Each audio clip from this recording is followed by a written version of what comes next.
Hi Vidya, welcome to Wild Women Interviews.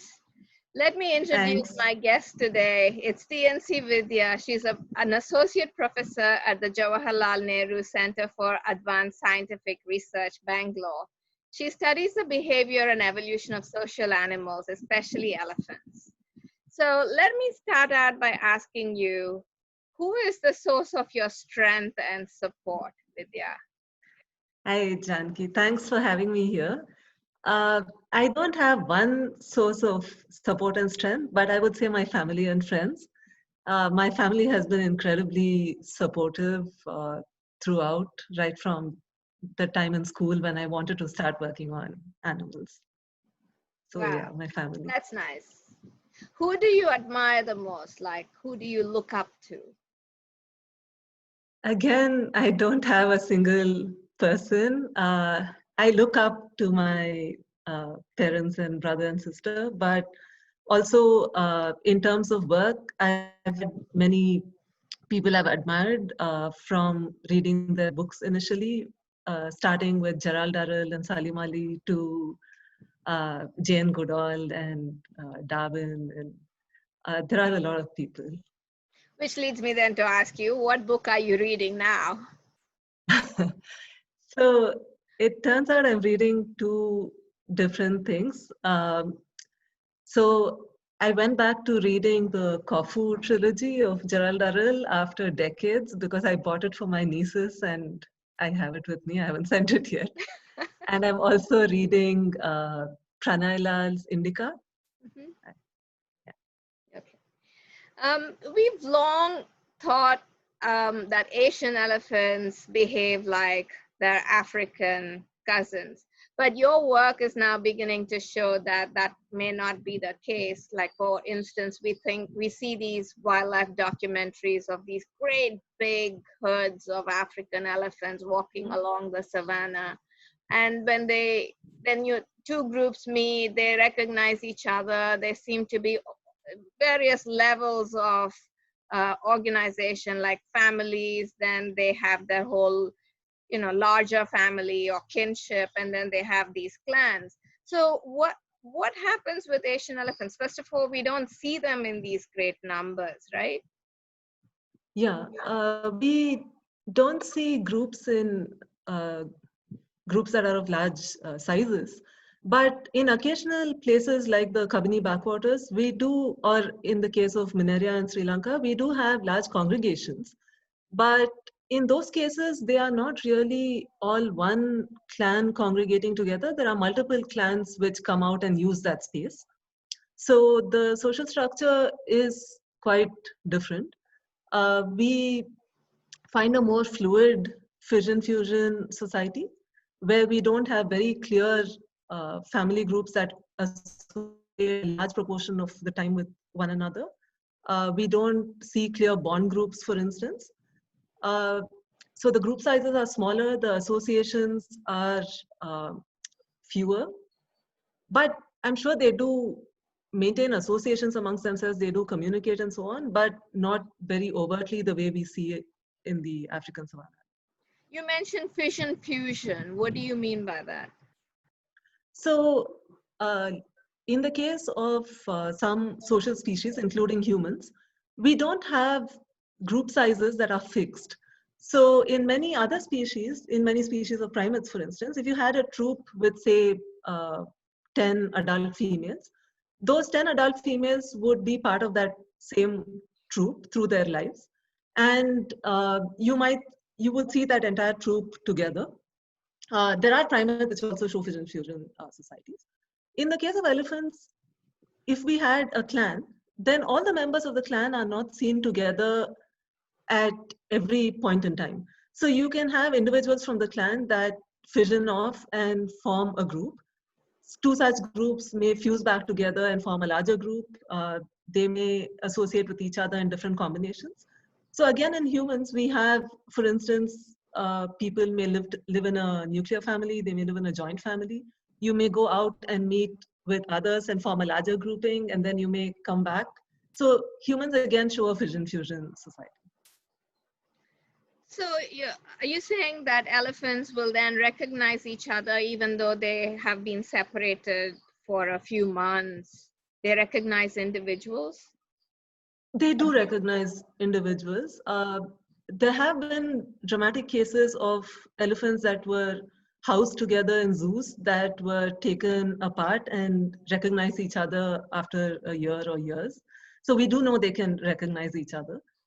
There has also been a study in the African savanna elephant where uh, by cleverly placing dung of elephants that were behind a particular individual in front of that individual, they were able to show that individuals know that somebody is supposed to be behind them and not in front of them. So All they the know the things we identity. do to poor elephants. So how are Asian elephants organized? So when you see a group, are the adults sisters, or is it a mother with older offspring? How does it work here? So they live in a matrilineal society.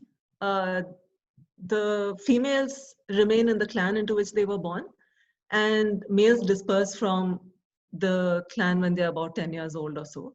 So males are thereafter largely solitary. They may associate temporarily with other males and with female groups. Females remain in their groups, so eventually the clan will comprise relatives. But if we see a particular group in the field, uh, it is not really necessary that they have to be the closest relatives within that clan. So there is something called an individual-based fission-fusion society where a female can decide whom she is going to associate with, uh, as long as the other individual is from the same clan. And often we see that kind of society where the group sizes are small. So a group may just have 2 or 3 adult females and their dependent young and subadults and so on. So the entire group size may be a bit larger, but the adult females are just 2 or 3 very often. Um, and in those cases, the females that associate together may be sisters, they may be mother-daughter, but they may also be, say, aunt, niece, or uh, first cousins and so on. So there are a variety of relationships that you can have. Currently, we are looking at some of these relatedness between individuals. Okay, so I'm kind of surprised. So taskers you can recognize by their tusks, how big they are and what shape they are. But how do you recognize individuals in a herd?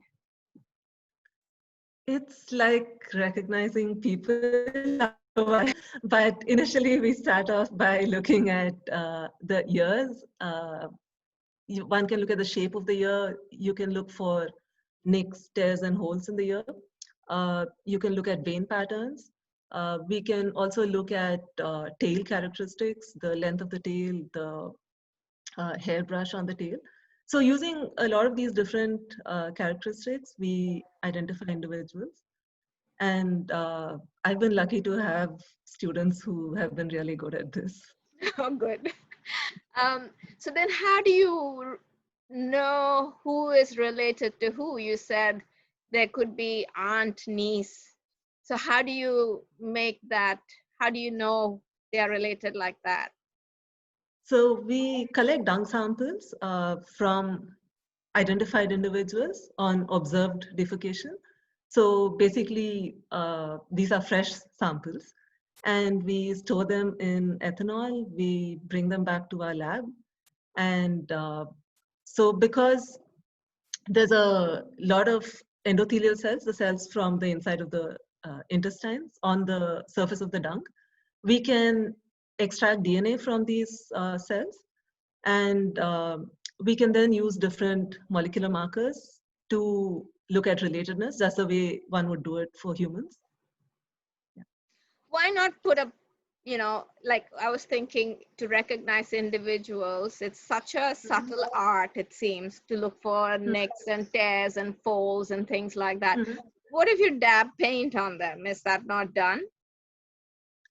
Elephants are going to roll into the mud, roll around in the mud a lot, so the paint's going to not last very long, apart from it being logistically somewhat more difficult to do.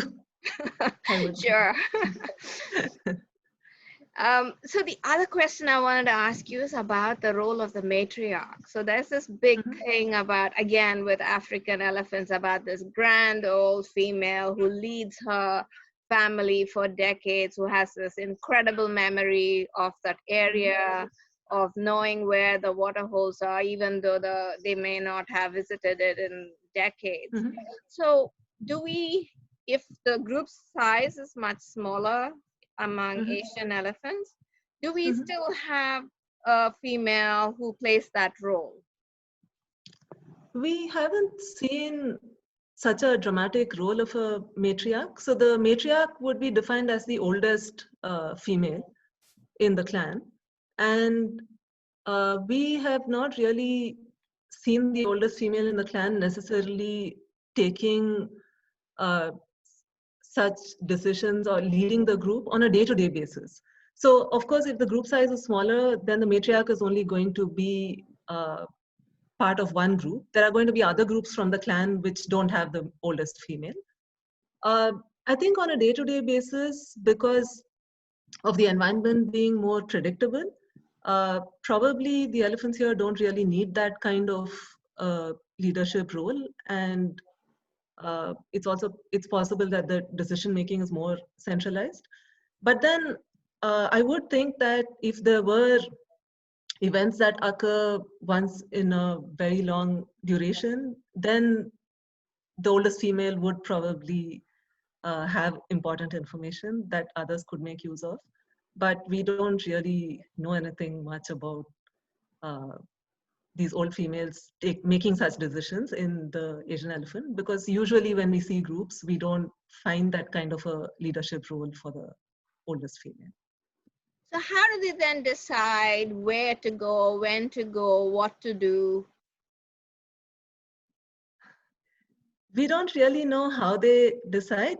We know that they do communicate with each other all the time. They use calls to communicate, both infrasound as well as calls which are audible to us. And you do hear them roaring or rumbling, and then one group uh, approaches another group and so on. But who really makes these decisions, we don't know. Oh, Uh, um, it is it is possible that females that have calves make decisions differently from those that don't have calves. In some sense, because also this is a fission fusion society, one can make different decisions. And if you don't want to join a group, you can go away on your own. So there is that possibility. So a fission fusion society is thought to have evolved as a solution to optimizing the benefits and costs of group living. Uh, so that does offer an advantage too. Everybody doesn't have to follow one particular individual. does that mean then an adult female could choose to live on her own? Is that recorded? A solitary female? We do occasionally see adult females that are solitary. It is not common. The old adult females are often solitary, probably because they can't keep up with the rest of the group. Uh, we do find them feeding separately. We think one of the benefits of group living in elephants in our population is, so we study them in Nagarhole and Bandipur, the Kabini area. We think one of the benefits could be allomothering, because other females can help a mother take care of her young. And therefore, it would help to be part of a group. One could also have benefits in terms of protection of calves from predation. And on the other hand, if elephants are in groups, there is a lot of feeding competition because individuals need a lot of food. And in order to reduce that feeding competition, you might find females in smaller groups or occasionally alone. And we think it is this feeding competition that has resulted in a limit on group size or a constraint on group size. which is what leads to these different social structures that we find in the African savanna elephant and in the Asian elephant. So when you say allomothering and other adult or subadult elephants helping a mother take care of her calf, what does that mean? What do they do? I mean, I can't imagine, except for like defending against a predator, the calf just hangs around the mother and suckles when it wants to, right? Yeah, but initially the calf needs to sleep a lot, and therefore somebody has to stand guard over the calf. The calf basically sleeps beneath the between the 4 feet of the animal. So if the mother were to stand over the calf, then she would not be able to go out and feed at all. So you often have allo mothers which stand over the calf and the mother goes out to feed. You can also have the allo mother waking up the calf every time the group has to move, because often we find that calves are so sleepy. They just, when they reach a new spot, they just lie down and fall asleep. And every time the group moves, you need the allo mother to come there and wake it up and then move to the next spot and where the calf lies down again. So it basically frees up the mother a lot. That's so funny. I'm sorry, but very sweet. You recorded a very unusual case of trunk suckling, right? That Yeah. Can you describe that, please? So there was this case of an allo mother who was continuously being followed by the calf, and the calf tried to suck from the allo mother. The calf was very small, and it was difficult for her to reach the mammary glands of the mother.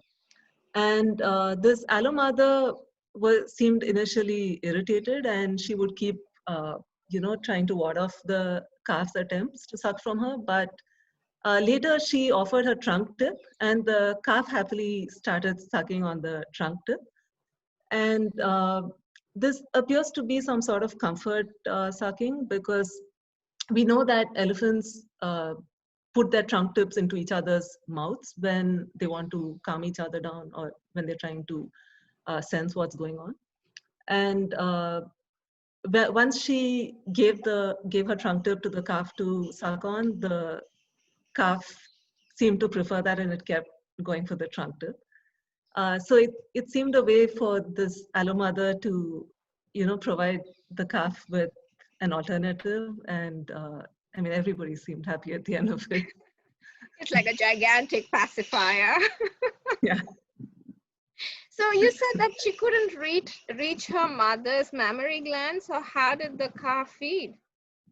Oh, so she could reach it, but it was difficult for her to reach it. So it often happens with small calves or with tall mothers. So initially they have to make some effort trying to feed. And when calves are really small, they also can't orient themselves properly. So they don't know which the hind legs are and which the forelegs are. So they keep searching for the mammary glands between the hind legs, and then they have to keep reorienting. Sorry, this sounds like a total comedy.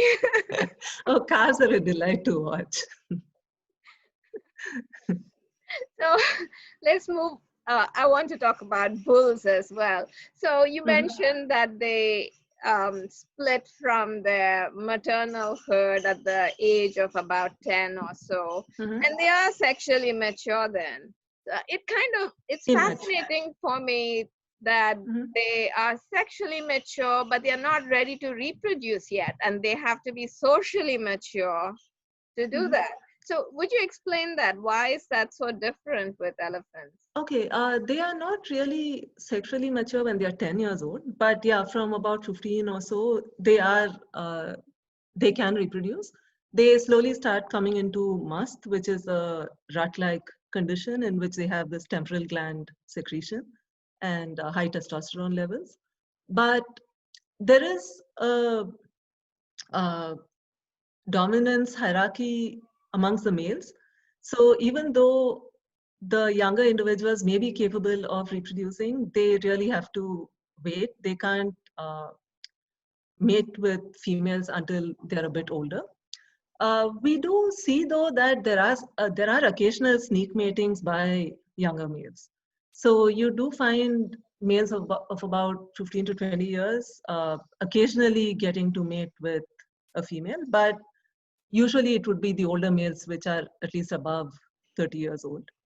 And the older males are also thought to suppress the reproduction of younger males.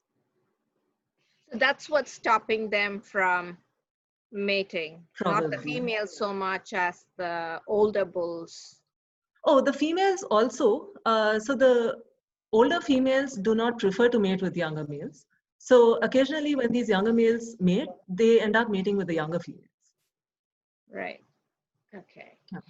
So what are the changes? What happens to a bull in musth besides the testosterone and the aggression?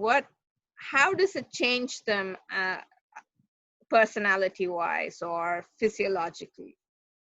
So because of the increased testosterone, they uh, tend to be more aggressive, but they also tend to be more directed towards reproduction rather than towards feeding. So they often don't feed much. They walk long distances. So it is a roving phase where they walk long distances searching for receptive females. And therefore, the home ranges of such bulls have been found to be much larger than the home ranges of bulls which are not in must. And this behavior of being in must also seems to be beneficial to the older bulls, not so much to the younger bulls. Because we find that if you have older bulls that are in must, they increase their time spent with female groups. But younger bulls seem to reduce their time spent with female groups, contrary to what one might think. Why? Uh, I think it has to do with the other males being around, the older males being around. So we find that if older bulls are in must, they will associate with a female group even if young males are there. But if young males are in must and an older male that is not in must is there near a group, these young males in must do not approach the group. So there seems to be this differential benefit based on age of being in must. So it seems rather a strategy for old bulls to rove and find females um, rather than the young males to gain a lot of advantage. I mean, having said that, we haven't done the paternity analyses yet, so I don't know what the paternity looks like in our population. But this seems to be a general pattern. Is that something you're working on now? Yeah, one of my students is looking at that. So is there anything else you're finding out about elephant societies and behavior that I haven't asked you about? So some of the things we've looked at uh, mark recapture and trying to assess population sizes of small populations based on molecular markers. We also try to sex individuals using DNA from dung. So that's something we've done for small populations. Um, we've also looked at how elephants behave towards road traffic because you have all of these roads inside national parks. Uh, One of the things we'd found was that even though you have these smaller vehicles like cars, which stop a lot when there are elephants around and often even create a lot of disturbance, the elephants were not as disturbed by them as they were by heavy vehicles just moving past.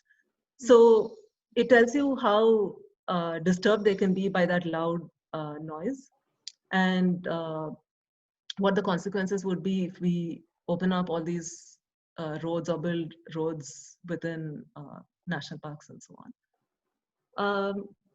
The We've also tried looking at how different mark recapture methods would work if we carried out simulations of elephants moving in different ways and having different kinds of social structures. So that's another kind of thing we've done. But I think really, I mean, what I like the most is the part on social organization and how ecology seems to affect social organization. Like for instance, here we find uh, that food resources probably limit their social structure, and that's why we find smaller groups, and we also find lowered associations than what one might find in Africa. And I mean, the other thing is, although these social structures seem very different from that in the African elephant, we also find that there can be underlying similarities in social structure, but it is really these differences, the limitations on groups that seem to be affect the eventual social structure that we see. Fascinating. Thanks so much, Vidya. That was absolutely delightful to talk to you about elephants. Thanks for having me, Janaki.